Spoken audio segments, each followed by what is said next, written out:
Paraíba, com o tempo de 10 minutos. Obrigado. Vocês me escutam? Sim. Ok, obrigado. Quero cumprimentar os senhores e senhoras presentes a essa audiência. Quero cumprimentar e agradecer o deputado Paulo Guedes. Eu não o conhecia, então, quando li hoje de manhã e escutei o nome Paulo Guedes, eu assustei, até pensei, será que ele voltou? Quando o senhor apareceu no vídeo, eu fiquei mais tranquilo. Quero agradecer aos deputados Marco Tavares e Lindenberg por propor essa audiência. Eu vou correr aqui nos 10 minutos, me avisa nos 10 minutos, por favor. Eu vou focar a minha fala na inflação de alimentos, que, em geral, aparece como vilão da inflação brasileira. Quando não é o principal, está em segundo lugar, mas, em geral, é o vilão, né, da inflação. Como o tempo é curto, eu vou apresentar resultados de pesquisa. Então, é muito ruim apresentar resultados sem mostrar como o resultado foi construído. Por isso, fico à disposição para um debate mais amplo sobre o tema que nós estamos tratando hoje. E são resultados de pesquisa, das minhas pesquisas, mas principalmente da pesquisa de muitos professores e professoras da Universidade Pública e Gratuita Brasileira, dos programas de pós-graduação que realizam pesquisas muito importantes para pensar esse Brasil com tantos problemas. O argumento que eu vou desenvolver aqui, as conclusões levam à afirmação de que a política de juros do Banco Central não é o remédio, está longe de ser o remédio da inflação de alimentos. Nós sabemos que essa política de juros do Banco Central não é talvez o maior esquema da história de extração e de pilhagem dos fundos públicos. Essa é a verdade, e certamente é por isso que eles não estão presentes nessa audiência de hoje. É a pilhagem dos fundos públicos, entenda-se, do suor do trabalhador e da trabalhadora brasileira. Duas notas antes de eu abordar aqui os temas principais que eu vou elencar como vilão da inflação de alimentos. Primeiro, nós temos que abordar a inflação de alimentos a longo prazo, nós temos que pegar um longo prazo. Então, eu estou vendo aí muita gente comemorando a redução da cesta básica, né? Bom, a oscilação conjuntural do preço dos alimentos é da natureza da atividade econômica, ela oscila mesmo, por isso a gente precisa de um tempo longo. E aí, se a gente for pegar os últimos 16 anos, não é? A inflação de alimentos chegou na casa de 230%, enquanto o IPCA chegou a 141%. Então, a alimentação é tido como o vilão da inflação no país que se coloca como grande produtor de alimentos no mundo. Então, essa contradição não engana mais ninguém, ela está na nossa cara, eu pretendo desenvolver logo na frente. No caso da carne, de 2007 a 2019, subiu 281%. 281%. E aí, como o trabalhador e a trabalhadora brasileira não consegue comprar mais carne, vai comprar ovo e salsicha, e sobe o preço do ovo e salsicha, e aí, pelos mecanismos de mercado, pelo aumento da demanda. Então, nós estamos vendo o aumento do preço da comida para o trabalhador e trabalhadora brasileira ao longo de muitos, muitos anos. Não dá para buscar a resposta à inflação de alimentos pela demanda, não é? Pelo aumento da demanda. Aumento da demanda num país que tem 33 milhões de pessoas passando fome, 100 milhões com algum nível de insegurança alimentar. Não é? Eu justificar que é o aumento da demanda, 80%, quase 80% das famílias brasileiras endividadas, e eu vou justificar no aumento da demanda, que é uma das justificativas do Banco Central, não é? Direitos trabalhistas esgarçados, no mínimo, perversidade, não é aumento da demanda, evidentemente. Muito menos é o clima, né? Muito menos é o clima nesses 16 anos. Reiteradas vezes, os meios de comunicação convidam gente para explicar aumento de comida, e sempre o clima é o vilão. É claro que o clima influencia, mas não é só ele, é isso que eu quero abordar nos poucos minutos que eu tenho. Outra nota, não é a guerra da Ucrânia que justifica. A guerra da Ucrânia só empurrou um movimento já de subida, ok? Já vinha subindo antes da guerra da Ucrânia, e muito menos a pandemia. São 16 anos de alta da inflação de alimentos. Então, quero abordar 4 temas, deputado Paulo Guedes, bem rapidinho, né? O primeiro é o tema esquecido quando a gente vai falar de inflação de alimentos. Qual é o tema seletivamente esquecido? Tanto pela academia, como pelo corpo político e pela sociedade em geral, que é o dado fator histórico estrutural brasileiro. A velha e reiterada questão agrária brasileira. A questão agrária brasileira está posta. Né? E o que você chama de questão agrária brasileira? Problemas, né, da estrutura agrária e fundiária e problemas na estrutura agrícola. São problemas de base, são históricos e são esquecidos. Então, o primeiro tema, concentração fundiária.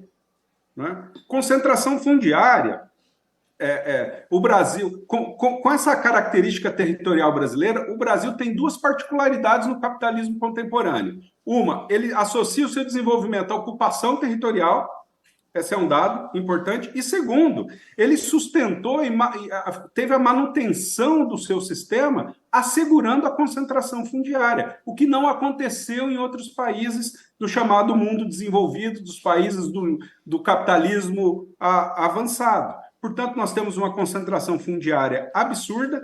Dos 351 milhões de hectares que o IBGE levantou, 1% dos estabelecimentos abocanham metade, quase metade, 47,7% para ser exato, quase a metade da terra agrícola. Isso é uma absurda concentração fundiária. Mas alguém poderia falar, eles concentram, mas estão produzindo, estão exportando.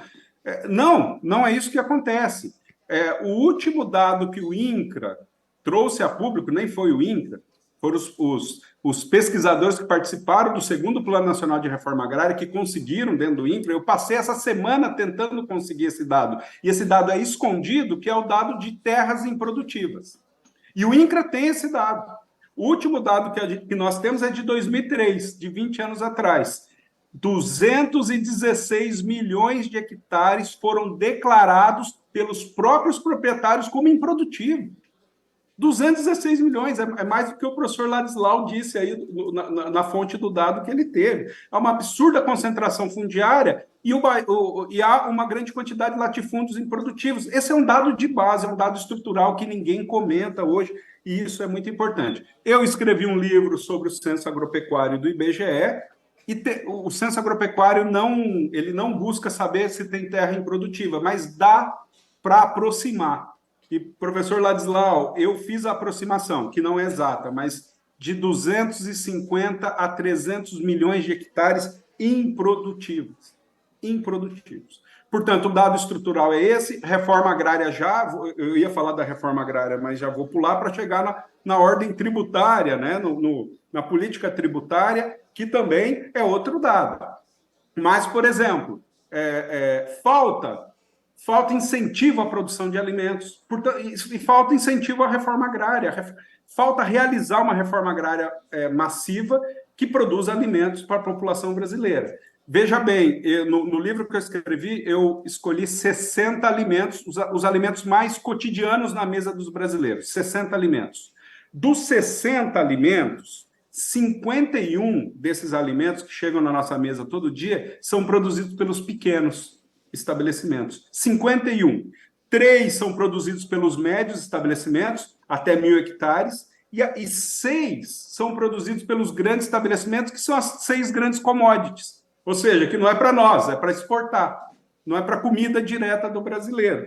Portanto, reforma agrária já é um dado estrutural. O segundo que eu queria abordar é a política tributária. Eu não vou discutir aqui se precisa ou não de subsídio e de abatimento de impostos. É óbvio que precisa. O setor da economia nacional que mais precisa de ajuda do Estado é, evidentemente, a agricultura, mas eu quero falar da política brasileira tributária, que é uma espécie de Robin Hood, ao contrário, e é uma das principais causadoras da inflação de alimentos, sobretudo a Lei Candir, que já foi dito aqui. O setor do agronegócio, o grande agronegócio, para resumir, não paga o imposto. 1,5% no total dos impostos. Eles participam com 1,5%. E E o economista André Roncaglia publicou sexta-feira passada um artigo na Folha de São Paulo que o subtítulo é: o agronegócio é o único setor em que os benefícios tributários superam a sua participação no PIB. Olha a dimensão que nós estamos chegando.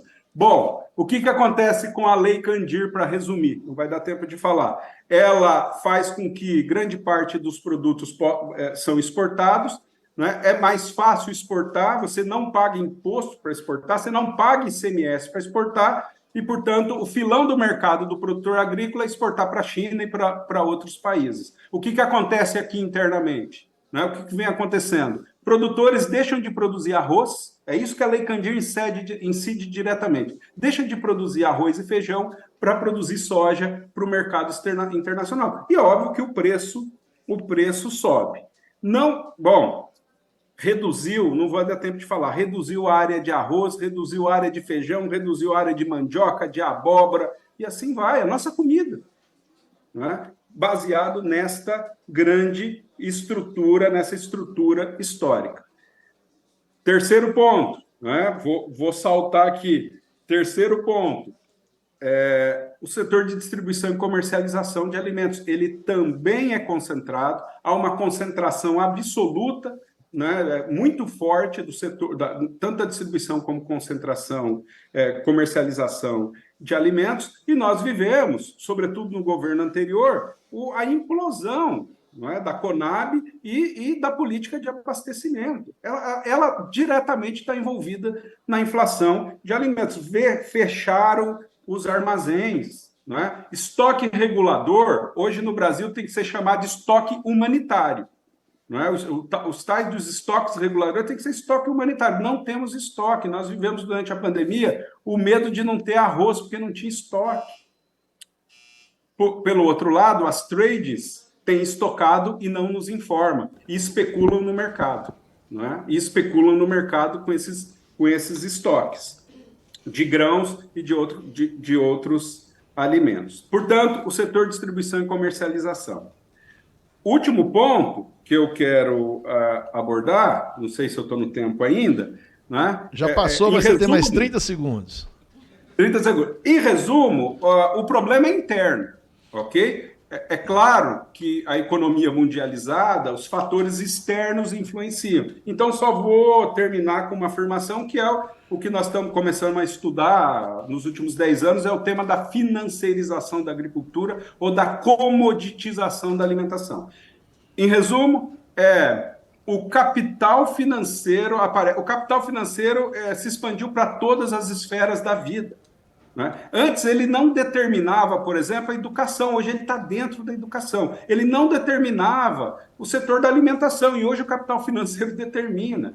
E o que significou esse capital financeiro, essa jogatina nas bolsas, que o professor Ladislau é uma referência para nós entendermos esse moinho satânico, não é, que é a financiarização da agricultura. O capital financeiro significou mais uma forma de pressão pela rentabilidade no setor da alimentação. Então, nós temos capital produtivo, capital comercial para remunerar, e agora nós temos capital financeiro para remunerar também. Isso pressiona os preços.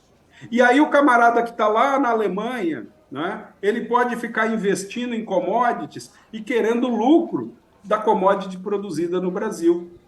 A tal da commodity brasileira, a tal da soja brasileira é um mito que se criou, também encerro com isso, porque é soja brasileira porteira adentro, deputado Paulo Guedes. Porque quem compra são as trades internacionais. Porteira adentro, às vezes nem porteira adentro, a soja é brasileira, mas saiu da porteira, ela já é do capital internacional. Agradeço o convite e fico por aqui. Muito obrigado, professor Marco Antônio.